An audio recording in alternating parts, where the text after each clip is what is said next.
All right, so we've got something cool in the mail, and we're going to use the mini opiate that I actually just sold. I was selling it for a friend, Matt, and it just got sold and is going to be shipping out shortly. But because I sold it to a friend, I feel like I can use it to open this box. And it'll be relevant in a second. And this might be a little bit longer unboxing, but we'll get into that here in a second. So just hang out with me for a few, okay?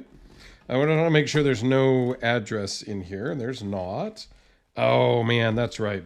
So this came to me from Paul, and Paul likes to really tape things down, like more so than I do, I think. Because I don't use the tactical peanuts when I tape it all down, but I do one or the other. But that's okay.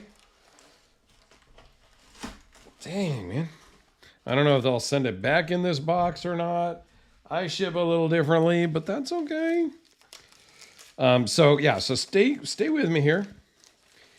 And what we have in here is a modified mini opiate. Okay? That Paul did some of the work himself and some done by others. And here's what you have. You have a flipper tab delete, and you have a spidey hole, a thumb hole, for lack of better words. Now, this mini opiate is a little bit different. This is carbon fiber style versus the micarta style. Everything else is the same. All made by the same people, same place. But it's different. So this is his own personal spin on it. So you saw this one. Works fantastic. The action's great. You can get in there and with some friction, do the reverse flick if you so choose. You can't really do a thumb. I mean, it works, but not really. It doesn't slam it open. All right, so I don't know about this one, man. So, can you thumb it? Yes, you can. Can you reverse it? It's almost a little, for me, it's a little awkward. I am not a reverse flicking expert, but the hole is way up high. And most people would probably edit that out. Not me. I just leave the stuff in. I don't really care. Oh, this isn't going to work for me. Oh, it kind of works once. See, can I do it a second time? That's the proof is in the pudding there. Okay, so you can reverse flick it. You can thumb it, which is good because you have no flipper tab anymore. So let's take a look at the flipper tab first. I just want to really kind of compare these. I'm not going to talk about all the specs because I just did that on this guy. So I'll link up in the corner the full video on this one. It is sold. It's not for sale anymore. I think I changed the description. But so Paul took this apart and did the flipper tab delete himself. I think it looks really well done. And it looks good without that flipper tab. I mean, it looked good with it.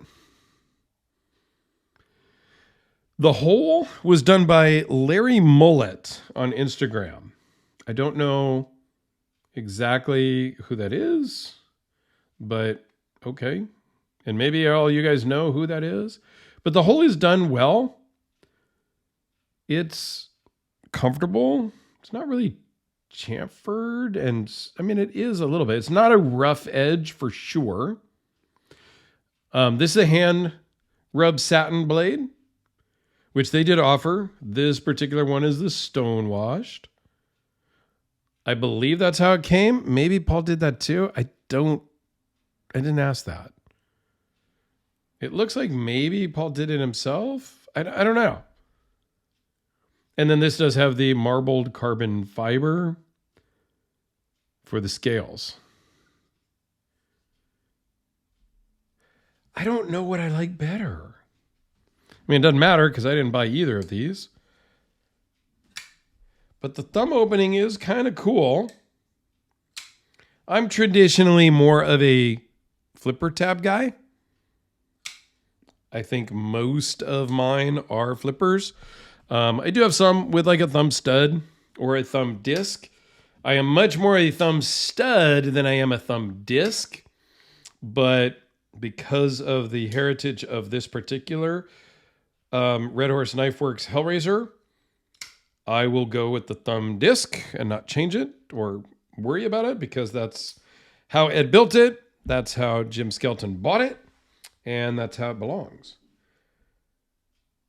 So this does go into the whole knife modding thing, and I've talked about it a couple of times before. I haven't modded any of my knives, but yet I mod all my cars and my trucks and my motorcycle when I had motorcycle way back, and my, bicycle. I have a racing bicycle. When I was doing triathlons, that's all like custom race, all that. But my knives, I just buy them however they come, and that's how I use them and keep them. I haven't modded anything in the knife world. Maybe I've changed a clip here or there. Maybe. I'm having a hard time thinking of what it was that I did. But what do you guys think about this thing? Like adding a hole and taking away the flipper tab. Is that a yay or is that a nay? I would love to hear, I'm sure Paul would love to hear your thoughts on that too. Not that he's going to care, because it's his knife and he did it and he likes it. So when he posted some pictures on Instagram and talked to me about it, I said, would you mind loaning that in? Because right now would be prime time before I send this off to its new owner to really kind of get a side-by-side comparison. So yeah, I think it's super cool. Thanks for sending it in, Paul. And you guys, thanks for watching. Check out my full video on this guy over here, where I compare it with the custom full dress opiate from Black Snow Custom. That was a fun video to have both in at the same time. I already sent that back to its owner, so I don't have it to really do a 3-fer, but you get a 2-fer today. So thanks a lot.